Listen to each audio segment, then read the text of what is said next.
Welcome to the Talkin VAWLS Network. My name is Boogie Bentley. Buck Fama Week rolls on. Beat Bama Week. Bama Hate Week. You decide what you want to call it. Tennessee has a huge opportunity coming up on Saturday. Another electric environment. 3:30 CBS. All eyes are going to be on the third Saturday in October. Tennessee still has a lot to play for in year 3 under Josh Heupel. I've told you guys throughout the early course of the week, I see a lot of things in this matchup with Alabama that I like about Tennessee. I think the talent gap. I think the ability. I think the coaching. I think Tennessee is starting to really narrow that gap with Alabama. One thing, couple of things that really concerned me about this game. One, obviously playing on the road. This football team has struggled lately playing on the road outside of Vanderbilt. That doesn't count. Vanderbilt doesn't count. Let's kick them out of the SEC. Also, quarterback play, the passing game, right? Made a video yesterday talking about Joe Milton, talking about these wide receivers, the play calling, offensive coordinator. You choose. You decide who you feel is to blame for the lack of success in the passing game. The reality is Tennessee has a problem in the passing game, but there is one huge strength Tennessee has going into this game, and that is getting after the quarterback. Not only that, also on the flip side of that, Alabama struggles to protect Jalen Milroe. They are 126th in the country in sacks allowed. Now, they asked Jalen Milroe about this yesterday. He doesn't seem too concerned. We're going to get into it. We're going to talk about it. But as always, do me a favor, smash a thumbs up just below the video. It is quick, free, and easy. It does help this channel, and I would greatly appreciate it. Also, if you're new to the Talkin VAWLS Network, welcome. We're not experts. We're not insiders. We're not media. We don't talk at you here. We talk with you. We are building a community of Tennessee fans right here on the Talkin VAWLS Network. If you enjoy the content, make sure you subscribe. Click that bell for notifications. You're not going to miss out when we go live or when we drop a video. I'll be live tonight, 6:30 p.m. Eastern time. We disguise it. We play a little NCAA football. That's okay because we talk Tennessee football the entire night. You want to come hang out, talk about Tennessee, Alabama. You want to talk about the passing game struggles, what you think needs to clean that up. You want to talk about Tennessee getting after the quarterback. Come hang out tonight, 6:30 p.m. Eastern time. I promise you we will have a good time. But let's jump into it. Let's take a listen to what Jalen Milroe was asked yesterday when he met with the media about Tennessee and Alabama. Let's take a listen. Jalen, Tennessee's third in the nation in sacks with 24 sacks, and Bryce Young took a lot of big hits in the game last year. How important and what's the key to getting on the same page with the offensive line this week, considering the great challenge that you're going to be facing? Yeah, we're gonna have a lot of fun. You know, we don't care about none of that. You know, we just... Excuse me, sir. Excuse me, sir. Maybe all those sacks you're taking, maybe all the hits you're taking are starting to impact your thinking process. You're not worried about that? You're not worried about Tennessee, who is at the top of the country, right up there at 4th in the NCAA in sacks. They are also averaging 4 sacks a game. Meanwhile, your offensive line is 126th. Jalen, I know you've been hit a lot. Do you know how many football teams there are? 133. Your team is 126th. You've given up 31 sacks. 31 sacks. Let's hear what he said again. Be facing. Yeah, we're gonna have a lot of fun. You know, we don't care about none of that. You know, we just another opportunity for us to have fun. We get to play in front of our fans this weekend, so we excited for that. You know, a lot of energy gonna be floating in the air with playing a great opponent, and it's gonna be a lot of fun this weekend. So we're looking forward for the challenge. You know who else thought they were gonna have a lot of fun? You know who thought they were gonna have a lot of fun last week? Max Johnson went out there to play against Tennessee. He thought they were going to have a lot of fun. Have you guys seen the numbers? Take a look at this tweet. This is from a Texas A&M beat writer. This came out after the game last week against Texas A&M. He says, my goodness, Max Johnson. Now, let's not talk about sacks. Let's talk about pressures and hits. Max Johnson was pressured on 25 out of 39 dropbacks. That's 64.1% versus Tennessee a week ago per Pro Football Focus. A&M has never had a pressure rate that high since PFF started in 2014.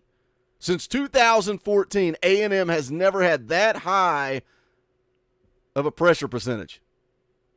You going to go out and have some fun? You're not worried about that, Jalen Milroe? You're not worried when your football team has given up as many sacks as they've given up through the first half of this season? 126th in the country in sacks allowed, and you're not worried? You're just going to go out and have fun? I bet Max Johnson didn't have too much fun. Says the Aggie offensive line surrendered 11 quarterback hits as well. They're fortunate that Johnson is still healthy. Tennessee's got an opportunity. Tennessee has a huge opportunity to take advantage of this. Now, something myself, Coach Jay, were talking about off air after the Alabama game last week. He kept telling me, watch the tackle, watch the tackle, watch the tackle, because I kept saying I think this Tennessee defensive line is going to feast on Alabama's offensive line. And man, oh man, does it feel good to have that opinion. Now, we may be proven wrong. They may go out and they may dominate. I don't know. But it sure feels good to have the confidence in your defensive line unit to go out there and dominate Alabama. But the more he talks about this tackle, Boogie, you got to watch the tackle. Caden Proctor, he's going to be a great player, 5-star prospect, one of the top offensive tackles in the country a year ago. But guess what? He is a true freshman that is going to be responsible for blocking James Pierce. James Pierce, who is 1 sack away from leading the entire SEC in sacks. 1 away. Now, keep in mind, the 2 players that are, one tied with him, one ahead of him, have played an entire football game more than James Pierce. So he's right up there at the top. James Pierce right up there. And we have seen what James Pierce has done through the first half of this season. He is changing games. He is wrecking shop. He is almost unblockable coming off the edge. Now he's got a true freshman. He's lining up against a true freshman that's going to be responsible for containing James Pierce. But Jalen Milroe, you're not worried about that? You're not concerned about that? Let me tell you who is worried about that. Let me tell you who is concerned about that. That would be your head coach, Nick Saban. This is an article from Rivals.com. Says Nick Saban on if Alabama's sacks are concerning. His response, hell yeah. Hell yeah, Nick Saban says. Says he isn't going to sugarcoat Alabama's problems with sacks. During Monday's press conference, the head coach was asked a 2-part question on whether the Crimson Tide's 31 sacks allowed are alarming and if the problem could even be fixed at this point. He wasted no time getting the first part out of the way.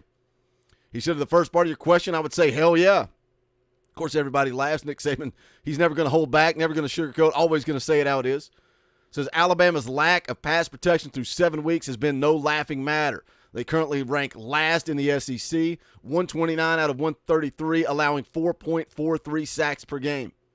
129th in sacks per game. 126th in overall sacks. Goes on to follow it up with this quote, I do think we have guys that are capable. I think it goes back to the same attention to detail. I mean, there's little things like in certain protections. I know I have inside help, so why would I get beat outside? These are not capability issues. Some of them are things that we could fix. Again, you got to go back and take a look that you have a true freshman that is going to be out there responsible for blocking James Pierce, who I think is the best edge rusher in the country. There, I said it. Goes on to confirm that, says biggest area of concern is left tackle, true freshman Caden Proctor and redshirt freshman Elijah Pritchett have both struggled. That duo was responsible for all 5 of Crimson Tide's sacks allowed against Arkansas. Proctor gave up 2 sacks and 3 total pressures on 18 blocking snaps. Pritchett surrendered 3 sacks on just 12 blocking opportunities.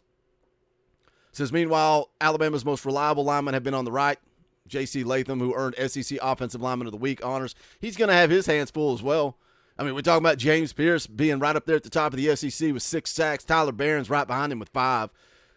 You've also got Aaron Beasley with 2, who's going to come from that linebacker position. I hope Tim Banks continues to play aggressive. Karat Garland on the inside has a couple of sacks. Joshua Josephs has a couple of sacks. I'm hoping Omar Norman-Lott is back. He's got a sack and a half on the season. Goes on to say, I guess you always hope that if we move the right tackle to left tackle, that would make everything better. But I guess the question you also have to ask yourself is, what would that make us better at right tackle? You just have to try to attack the solution, trying to get the left tackle to play to the standard you need them to play without making multiple changes to the offensive line. He goes on and says, we can debate about that. Nobody really knows the answer. But we have made a commitment to try to keep some stability with the guys we're playing, and the guys at left tackle get better. Regardless of how Alabama chooses to line up on the offensive line, need to find a quick fix in pass protection that goes up against the Tennessee defense that ranks 4th in the nation, averaging 4 sacks a game. Got 2 of the top pass rusher duos in defensive lineman James Pierce and Tyler Barron, both of whom have tallied a sack during Tennessee's win over Texas A&M last weekend. That's a big advantage for Tennessee. I think Jalen Milroe maybe need to maybe start to get concerned, maybe get a little worried, maybe get a little worried. Maybe he's been hit too many times over the front half of this season. What do you guys think? Can Tennessee's defensive line make a difference in this football game? And again, there's a lot that's got to get cleaned up. I'm concerned about the passing game. I'm concerned about going on the road. This team has shown that they've struggled with that. You got Cooper Mays back. That's going to help. But I think Jalen Milroe maybe needs to be a little bit more concerned about what Tennessee does on the defensive line. As always, do me a favor, smash the thumbs up on the way out the door. Go check out the merch. You can go to bonfire.com/store/Talkin VAWLS. What better time to get a Buck Fama or a Beat Bama shirt than right now? The link to that is in the description as well.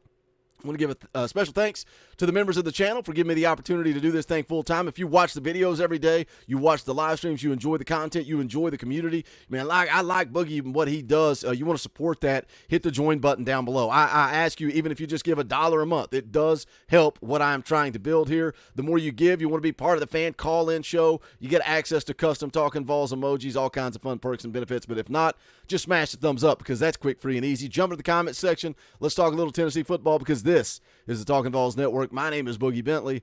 Go Big Orange.